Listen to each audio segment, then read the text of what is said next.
नमस्कार, बहुत स्वागत है आपका। आप देख रहे हैं धर्मा सन्मार्ग।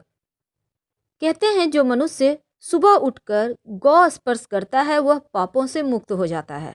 संसार के सबसे प्राचीन ग्रंथ जो वेद हैं, वेदों में भी गाय की महिमा बहुत बताई गई है। यहाँ तक कहा गया है कि गाय के हर एक अंग प्रत्यंग में दिव्य शक्तियाँ होती हैं। गाय के गोबर में माँ लक्ष्मी, गौमूत्र में भवानी, चरणों के जो अग्रभाग हैं उसमें आकाशचारी देवता होते हैं और रंभाने की जो आवाज है उसमें प्रजापति होते हैं और थनों में समुद्र प्रतिष्ठित है। मान्यता है कि गौ के पैरों में लगी हुई मिट्टी का तिलक करें अगर नित्य प्रातः आप, तो तीर्थ स्थान का पुण्य फल भी मिलता है।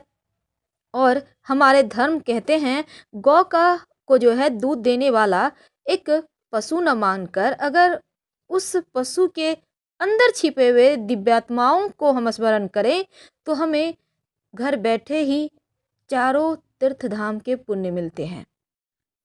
पद्म पुराण के अनुसार गाय के मुख में चारों वेदों का निवास है।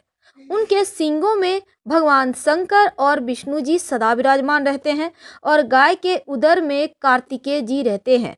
गाय के मस्तक पर ब्रह्मा जी का निवास है। गाय के ललाट में रुद्र और सींगों के अग्रभाग में इंद्र का निवास है। दोनों कानों में अश्विनी कुमार रहते हैं और नेत्रों में सूर्य और चंद्रमा हैं। दांतों में गरुड़ जी हैं और जिह्वा में सरस्वती निवास करती हैं। अपान जिसे हम गुदा कहते हैं सारे तीर्थ स्थान हैं। मूत्र स्थान में गंगा जी हैं। रोम कूपों में ऋषिगण हैं। पृष्ठभाग में यमराज हैं और दक्षिण पार्श्व में वरुण एवं कुबेर हैं।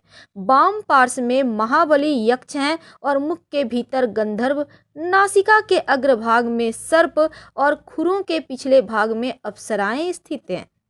भविष्य पुराण, स्कंद पुराण, ब्रह्मांड पुराण, महाभारत में भी गौ के अंगों के देवी देवताओं का वर्णन किया गया है। जहां पर गायें समूह में बैठकर आराम करती हैं उस स्थान की न केवल शोभा बढ़ती है बल्कि ऐसा माना जाता है अगर आप बहुत परेशान हैं लेकिन उस स्थान पर जाकर कुछ क्षण बैठ जाए तो मन शांत हो जाता है। आपके पापी से जो पापी भी व्यक्ति होता है उसका भी पाप नष्ट हो जाता है।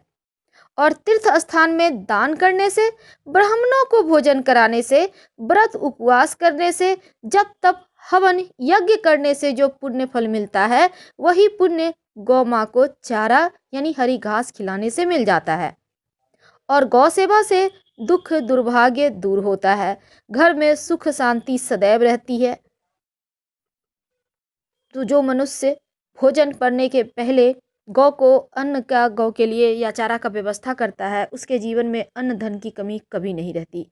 लेकिन जैसा कि हमने टॉपिक रखा है गाय के इस अंग को छूने से आपके सभी कष्ट दूर हो जाते हैं, दरिद्रता समाप्त हो जाती है।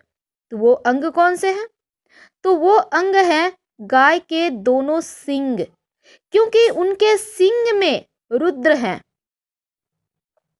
और इसके साथ ही इनके सींगों में भगवान शंकर और भगवान विष्णु सदा विराजमान रहते हैं। इसलिए गाय के सींग को छुएं और उनके माथे को छूकर प्रणाम करें। अपने ललाट को अगर गाय आपकी पालतू है तो जरूर सटाया करें। जीवन के हर कष्ट मिटेंगे, जीवन में धन की कमी कभी नहीं होगी। फिलहाल विदा लेंगे। हर हर महादेव।